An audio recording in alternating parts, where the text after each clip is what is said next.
그리고 저한테 상담 오실 때 이렇게 쌍꺼풀 앞쪽을 손으로 들면서 자, 윗트임에서 저 이렇게 넓어지고 싶어요, 라인이 넓어지고 싶어요 라고 말씀하시는 분들 많은데, 이 동작에 저는 답이 있다고 생각합니다. 오늘은 많은 분들이 궁금해하시는 윗트임에 대해서 말씀드려볼까 합니다.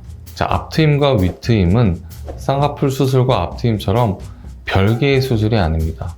앞트임과 윗트임은 같은 수술입니다. 저는 상담을 할 때 윗트임을 앞트임과 별개의 수술로 말씀드리고 설명하지 않습니다. 앞트임과 동일한 수술이라고 말씀을 드리고 상담을 하고 있습니다.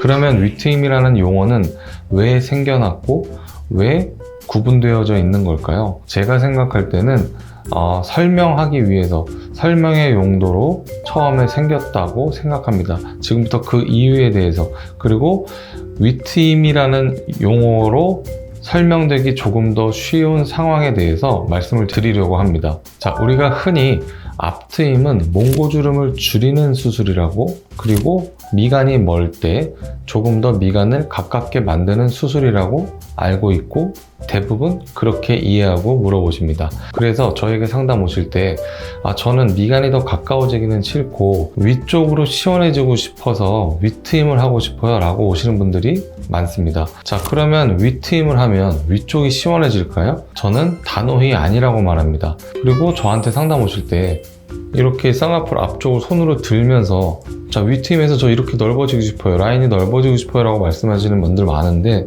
이 동작에 저는 답이 있다고 생각합니다. 손가락으로 이렇게 피부를 거의 5mm, 1cm 들면서 말씀하시는데, 어떤 트임도 이렇게 5mm, 1cm 피부를 제거하는 트임은 없거든요. 이렇게 드는 수술은 있죠? 이마호상 수술이 있죠. 이마호상 수술의 효과를 윗트임의 효과로 잘못 알고 오시는 분들이 그만큼 많다는 겁니다.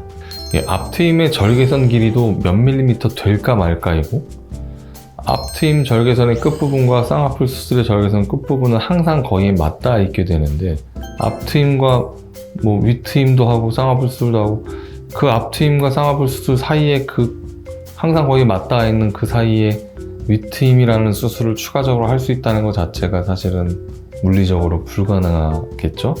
그래서 윗트임이라는 수술은 존재하지 않는 수술이다, 앞트임과 같은 수술이다 라고 다시 한번 말씀을 먼저 드립니다. 자, 몽고주름이 많은 눈의 앞트임의 디자인을 하게 되면 당연히 앞트임 디자인의 가장 아래쪽은 몽고주름의 아래쪽 부분까지 내려가게 됩니다. 하지만 몽고주름이 많지 않은 눈을 앞트임을 하게 되면 이 앞트임 디자인의 가장 아래쪽은 상대적으로 조금 덜 내려가겠죠. 그래서 몽고주름의 유무, 몽고주름이 얼마나 많은지에 따라서 앞트임의 디자인의 전체 길이와 시작점과 끝부분의 위치는 조금 더 달라지게 됩니다.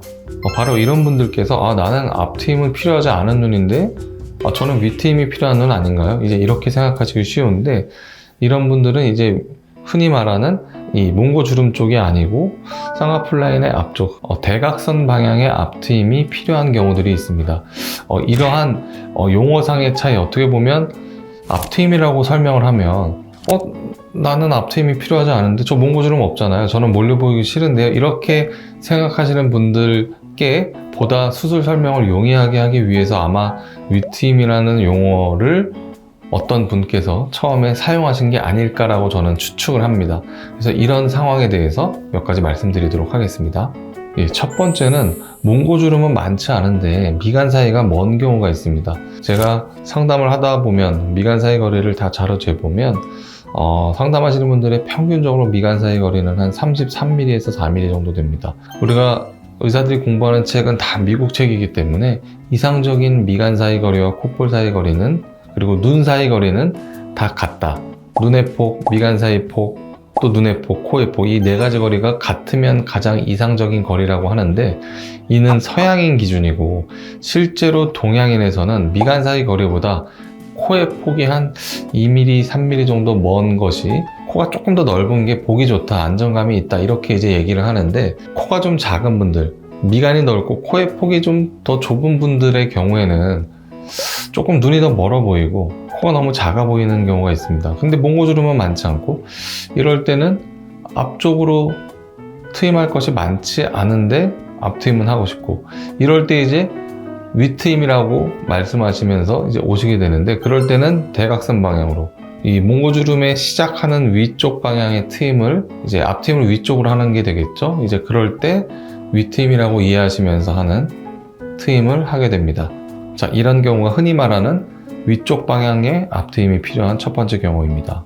자, 두 번째는 쌍꺼풀을 조금 더 높이고 싶을 때에도 이러한 트임이 필요할 수 있습니다. 물론 눈의 구조와 피부의 두께에 따라 다를 수가 있는데, 상담할 때 부지를 이용해서 원하는 쌍꺼풀의 라인을 잡아보게 되면 쌍꺼풀을 아주 조금만 더 높게 잡았는데도 그 결을 따라서 쌍꺼풀을 이렇게 시작점까지 오다 보면 시작하는 부위에 몽고주름이 별로 없는데도 겹주름이 지게 되는 경우가 있습니다. 바로 이 겹주름을 해결하기 위해서 위쪽 방향의 트임이 필요한 경우가 있습니다.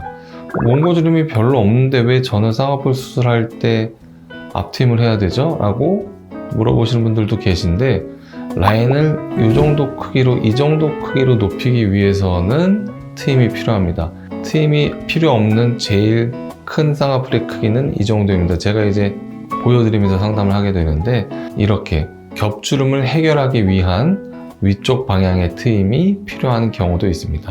이것이 바로 두 번째 경우에 해당됩니다. 자, 마지막으로 몽고주름은 어느 정도 있는데 미간 사이의 절대적인 거리가 33~34mm보다 좀 더 가까운 경우, 아니면 앞트임 후에 미간 사이 거리가 최대한 좀 덜 가까워지기를 원하는 분들의 경우에는 이 몽고주름을 조금은 줄이긴 줄이면서 최대한 미간 사이 거리가 덜 가까워지게 이렇게 조금 위쪽 방향으로 트임을 하게 되는데, 이러한 경우에도 앞트임의 디자인을 최대한 몽고주름을 줄이는 앞쪽 방향이 아닌 대각선 방향으로, 즉 위쪽 방향으로 앞트임을 하게 됩니다. 앞서 말씀드린 것처럼 상담하다 보면 윗트임의 효과를 잘못 알고 오시는 분들이 많습니다. 윗트임을 해서 쌍꺼풀의 앞쪽 라인만 넓어 보이게, 최대한 커 보이게, 아니면 심지어 앞쪽 라인만 아웃라인으로 보이게 해달라고 말씀하시는 분들, 아니면 앞트임과 윗트임을 통해서 별개의 수술처럼 최대한 트임의 효과를 커 보이게 해달라고 말씀하시는 분들도 계신데, 전체적인 라인이 커지는 수술은 이마거상 수술 또는 눈썹파 거상 수술의 효과고, 앞쪽 라인만 넓어지게 하는 수술은 존재하지 않습니다.